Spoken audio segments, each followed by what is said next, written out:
Welcome to the Off the Fairway podcast presented by Balance and Believe, alongside Derek Schnarr, General Manager and Director of Golf here at Blackhawk Country Club, and the unofficial mayor of Blackhawk Country Club, Van Stout. Re-elect me, and I'll make sure you get fresh turkeys every year. This one's going to the membership. I know. Exactly. Oh, by the way. And I'm Van's caddy, Matt LePage. Pleasure to be with you. The podcast series made possible thanks to generous donations from April Air, J.D. McCormick Properties, Middleton Ford, and Tilson Roofing. Guys, we've had a ton of fun doing these podcasts this spring and this summer, with Andy North, Barry Alvarez, Greg Gard, Tony Granado, the newly engaged T.J. Watt, by the way, the announcement coming down. Did we help with that? Yeah, well, Van asked the question, and T.J. sounded very uncomfortable. I think he probably purchased a big rock. And when you purchase a big rock, and if you get the word no, you still got that rock. Did you see the picture? I did. It's a big rock. Yeah. Things are good. He's a big-time player. When you have a big contract, you go buy a big rock. No, that's awesome. Congratulations. So I thought maybe he would break the news to us, but somehow he did not do that.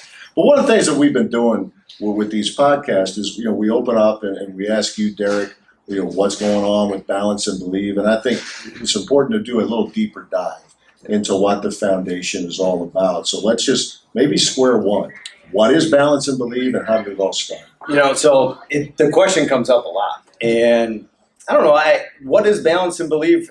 I guess it's me, and it's, look, my dad was here for 30 years. I grew up in a great family, lost my mom to cancer in 1982. That was tough on everybody here. And, I think the one thing that impacted me the most was when your dad is a pro at a private club, you have a huge family.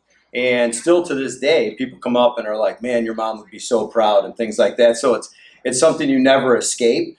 And people think then that maybe it took me down a path of alcoholism and drugs and this other stuff, and it got really dark. But it's interesting that that wasn't really what it was. It was actually kind of watching my dad kind of go through watching his wife die, and then lucky enough after that, he married Sally, and, and life went on for him. And I thought life was pretty good for me. And, it just kind of, I got my foot stuck in the fun wheel there. And when I went from Zevo with Sean Toulon to TaylorMade, and then Adidas came in and bought it, they fired everybody basically, but they gave us a huge severance. And when they did that, I kind of just put it in the bank and had a ton of fun and never stopped. And when I got back to Minnesota, so I kind of went from Minnesota to Arizona, back to Minnesota.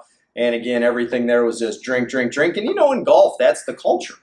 And so I ended up in rehab, and it was something I wanted to do. It was a decision I made. I didn't like the life that I had. And it all kind of was the last party I had. I'll never forget it. I woke up in the morning. I was laying on the floor. Looked at a jar of Percocet. I thought, this was kind of it. I wanted to check out and contemplated suicide. And I hopped in my car in my shorts. And this is a true story. I left everything behind. I didn't go back for anything. And one of the hardest things I had to do ever is all of the friends that I had. And at the time, I thought maybe they were acquaintances. But they were friends. And I ended up in rehab. Thankfully, my dad, he was probably the only one that was going to get me in there. Saved my life. He really did. Him and Brad Bice. Brad did a wonderful job with the intervention, as a lot of people know, is on the front page of the paper. 28 days in there with a lot of different people. You see a lot of different things. They break you down. They build you up. And I would tell you, I think it's a place for everyone. I think everybody's got stuff. Mine just happened to be drugs and alcohol. And Hazelden kind of helped me put my life back together. And that's where I learned about the word balance.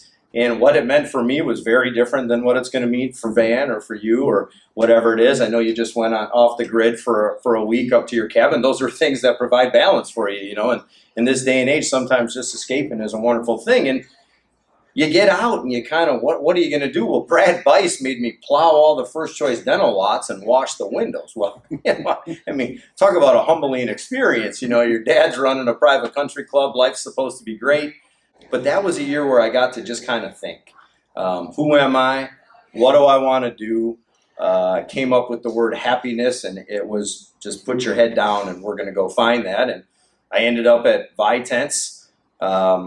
and watching these kids kind of go through those programs over there. And I asked Joel Weitz, hey, can I get involved? And I think through all the dinner table conversation really with my dad and through all of the experiences I had at Zevo on not so much how to swing a golf club, but how does a golf ball fly, right? When you're in the club manufacturing business, you got to learn how to do that. And so I learned a lot about the golf ball. I learned a lot about golf equipment.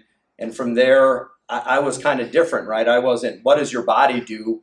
I was, this is how a ball flies. This is what the club's got to do. And now your body's got to make it do it. So I was a little bit of a different teacher. And what Zevo did for me was there's no inventory of product at Zevo.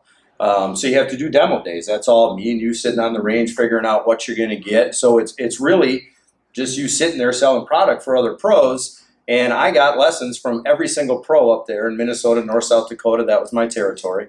So I learned a lot from those guys. And it turned out that, the first 30 years of my life with my dad probably wasn't great. I mean, it's a lot of years I'd love to get back. But the dinner table conversation and him sending me over to see Tiz and, stuff with Jim Gauger, Jim Schumann, Tiz, Jim Flick, we went and did some stuff with him. Everything that I was learning kind of paid off. But I was going to be very different. And what I was going to be different in is there's so many good instructors in the state of Wisconsin all over the country. I did not want to be that. I didn't want to be a Pez dispenser. I always used to say, Pez go in, Pez come out. That wasn't what I wanted to be. I wanted it to be meaningful. I wanted people that were going to come to see me, which at the time were just juniors, that they were going to be safe and that we were going to talk about really difficult topics. How are things at home? How are things at school? Are you hanging around with the right people? Are you doing drugs? And things like that. And that's when we started to kind of come up with the balance part. And I soon found out that when you teach golf, if you can get them in balance, the hardest thing to do is make them believe. And you can't do it, in my opinion, unless you can kind of put them together in balance. So we came up with balance and believe, and it was really a performance philosophy. That was the key, performance philosophy.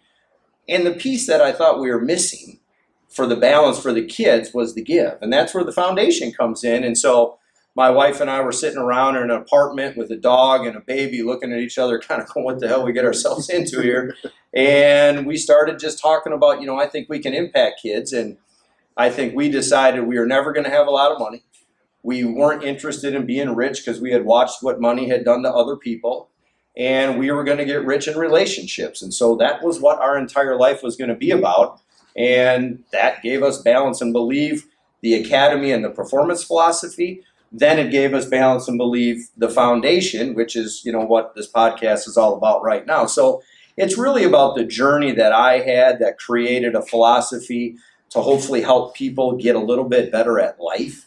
And I know that sounds like, well, who's this guy? He's not an expert in life, but friends like yourself and Van and all the other people, we have so many life experiences that we can draw from here at Blackhawk, which was cool that, 7 years ago, they were like, hey, you interested in teaching up here? And I was like, whoa, you sure? I mean, I used to put the carts in neutral out here and try to jump the bunkers, So I was surprised that they wanted me back. It was a little bit rough in the beginning because I wasn't in the PGA, but I was kind of dead set on making this academy work and making a difference. If the kids played good, great. But if they became better people, I thought that was a way better way to go about it. So when they come back and they're like, oh, man, I shot 99, I never cared. I never even asked them what they shot. And quite frankly, if you think about it, unless Van puts what he shot in the Metros, nobody's calling him saying. On a regular basis. No, it's semi. Right? But, cheater's corner. I mean, exactly. You got to put it in there. Bigger racers. So, and then with the help of you guys, to me, it really is just one big family where we are trying to help everybody if we can, because if somebody has cancer, we have plenty of doctors that they can talk to. If somebody's struggling with drugs, maybe I can jump in there. And the one thing for me is I don't care where they go to school, right? Because as far as I know, history at La Crosse is the same as history at Wisconsin. And I know when parents hate it when I say that, but if you choose to be a part of what we do at Blackhawk, I promise you somebody here is going to get you a job. And we have plenty of examples of kids that have come through our program that have gone on to do wonderful things that come back to be members. So this whole thing, the Balance and Believe Foundation, the Balance and Believe podcast, not only is it good for me, I think it's really good for all of our students. I think it's really good for all of our sponsors. But I also think it's really good for Blackhawk because I think it separates us, in the private country club scheme of things on what do you do and what can our members be prideful of. And I hope that when they hear my story, they listen to what we're doing here today, that they get a pretty good idea that Blackhawk's going to be very different because they got me, and maybe someday they'll say, we've had enough of that.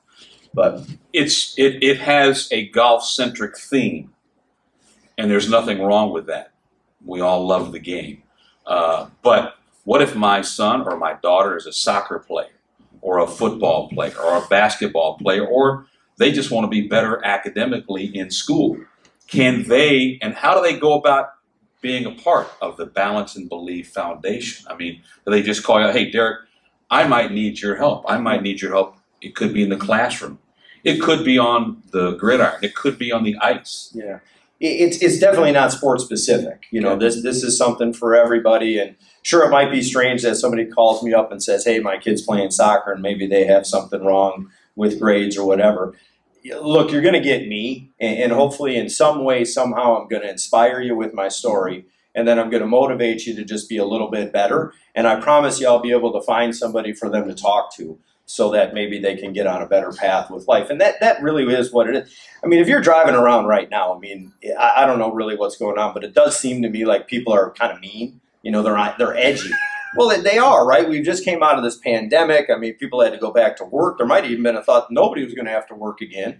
And so I really think like what we're doing is even a bigger deal today than it was yesterday, just because we're trying to put America back together again. And hopefully we can play a role in that somehow, some way. So, you can just go to balanceandbelieve.com and you can read the things that we do. You can see the things that we get involved in. And just remember that when we raise money here, we don't just write checks to people. We want them to research what they're going to get involved in. We want them to go and be, if there's a dinner or if there's something like at a river food pantry that they can get involved with, or sit here and talk to other kids about mental health awareness.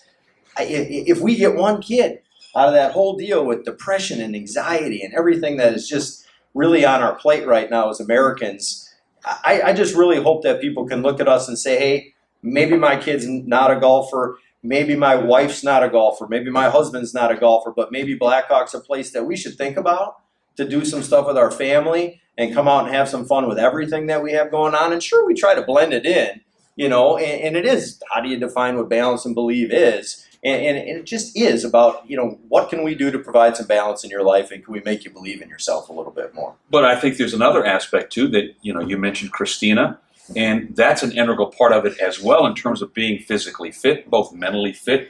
And those are things that also can add to one's life experiences, correct? Yeah, so when we look at balance and believe, we refer to it as component training. And every single person that goes through it they're going to develop themselves. Your components are different than mine, clearly. Yes.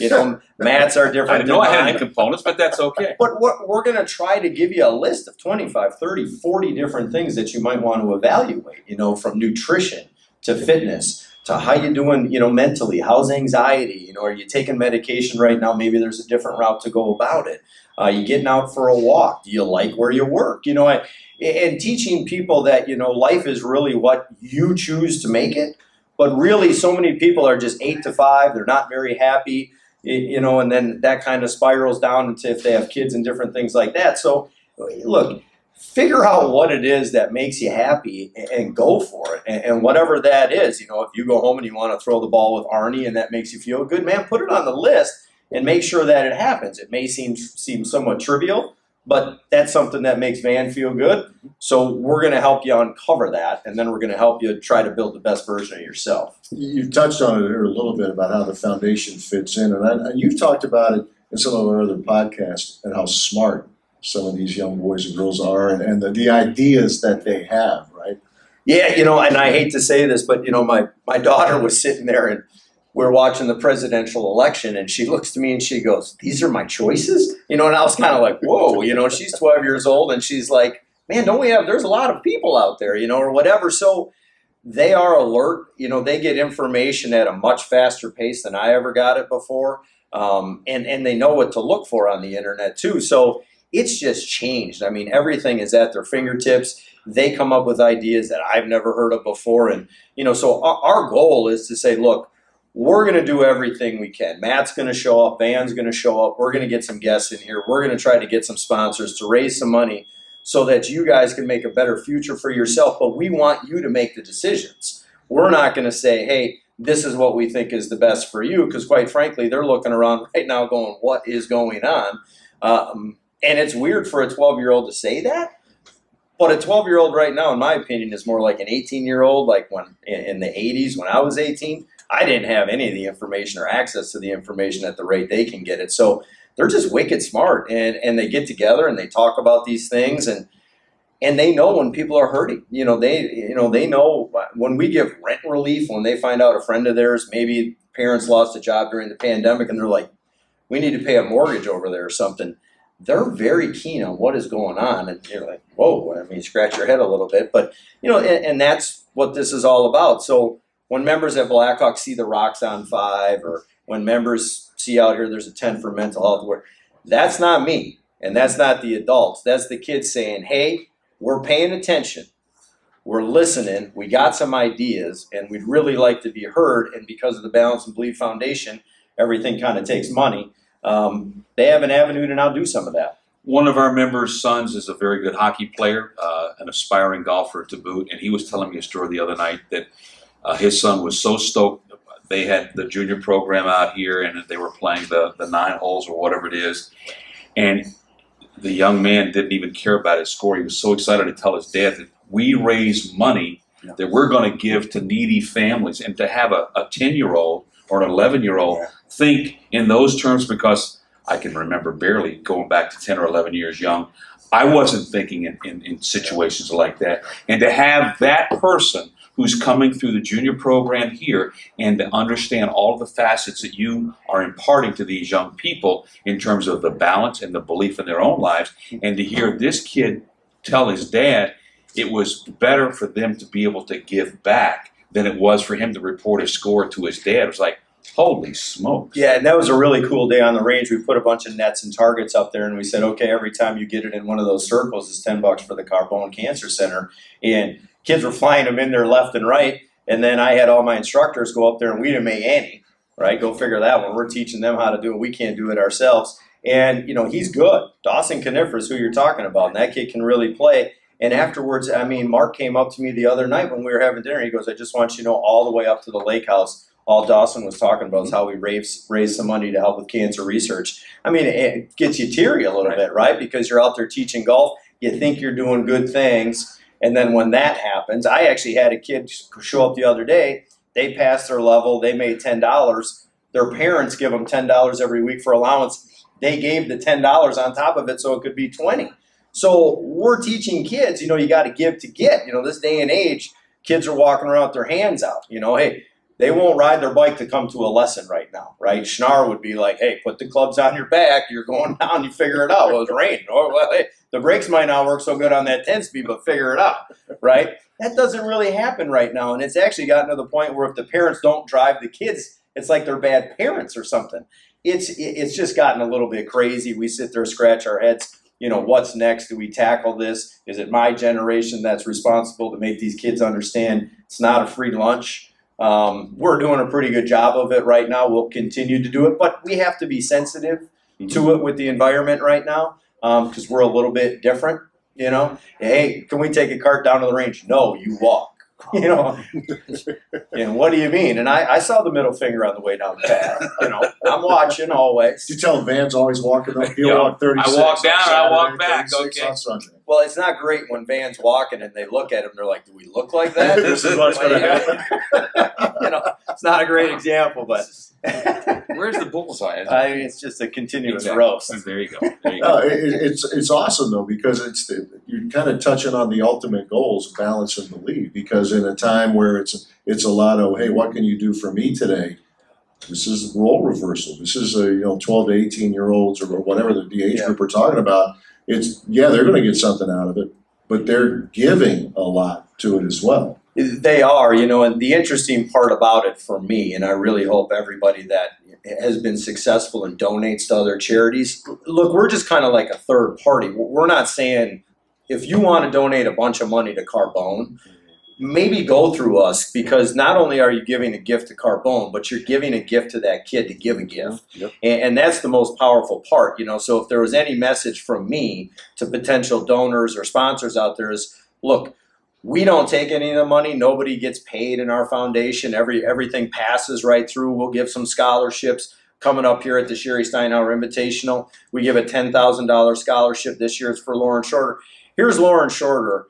What a story. I mean, in high school, she came to me. She said, hey, I want to play college golf.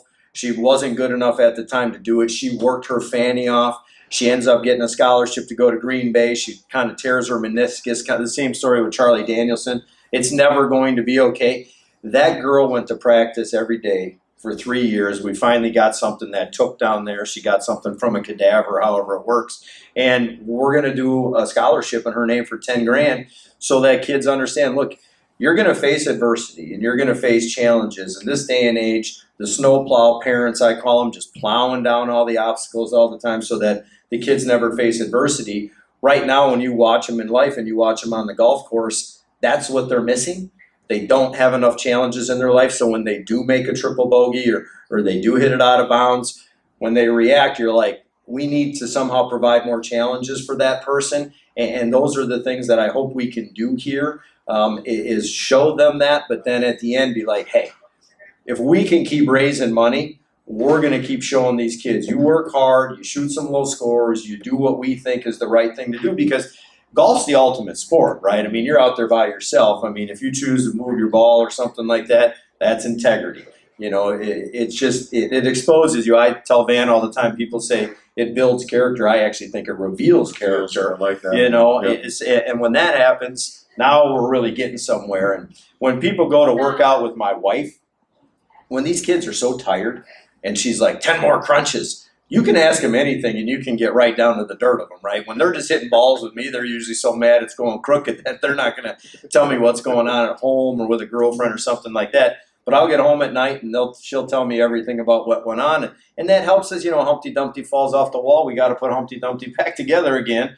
And that's kind of what we do. And all of our instructors and everybody on the advisory board knows our motivation, knows what we're trying to do, and we're just going to keep doing what we can to raise as much money possible to provide this platform for these kids to make a difference in their own lives. I think it's been so much fun, the support that we've had from the sponsors, the folks who come out, you know, Barry, Greg, Coach Guard, Coach Granato, Tony Granato, Andy. I mean, the enthusiasm of those folks knowing what this is about. Yeah. I mean, they didn't think twice. You got quick answers every time the invite was issued. Right?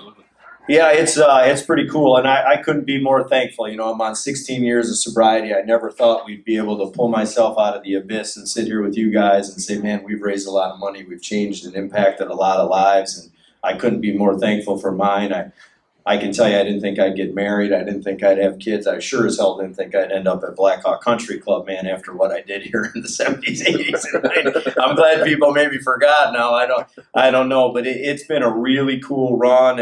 People ask me all the time, do you think about drinking? And you think, no, man, I'm so high on life with everything we got going on. And, you know, I don't sleep much. I'm about 4 hours a night, and I'll come up with more ideas. And I see the text. You know, wow, he's up at this time. He's texting me again. You know, when I'm on a bike or whatever at Harbor, and I'm like, is that Matt LePay? I want to start a podcast. I called Matt, called Dan the next day, and lo and behold, here we are. But, you know, it is very humbling to have everybody come here and do these podcasts. It's very cool to see our members show up and do it. You know, tonight we're going to have another great night with Andy North, two-time U.S. Open champion, but very tied into Carbone. And, you know, maybe we'll get a little Aaron Rodgers story out of him. I don't know. We're going to try. We're going to try. You know, but the fact that we get to sit here and laugh and be friends and talk about real topics and stuff like that, man, I really don't want to live another way. So I hope Blackhawk lets me stay for a while. Yeah. I think that's going to happen. I think it We'll will. see. Yeah, and real quick, too, about this guy. He brought it up at Harbor. And I thought, okay, fine. I mean, it's a great idea. And I figured it would just kind of float away into space. No. And within like one day, the wheels were turning. Van's on. I'm on the phone with Van. I'm on the phone with you. So you're a doer. You're not. You don't talk about it. You are about it. So congrats to you. And Absolutely. what you have done.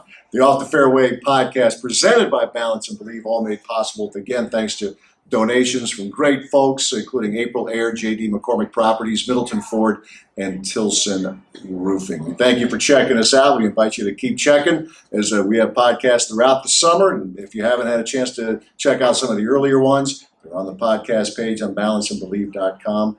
Come on out to Blackhawk. Absolutely. For Derek and Van, I'm Matt. Talk to you next time.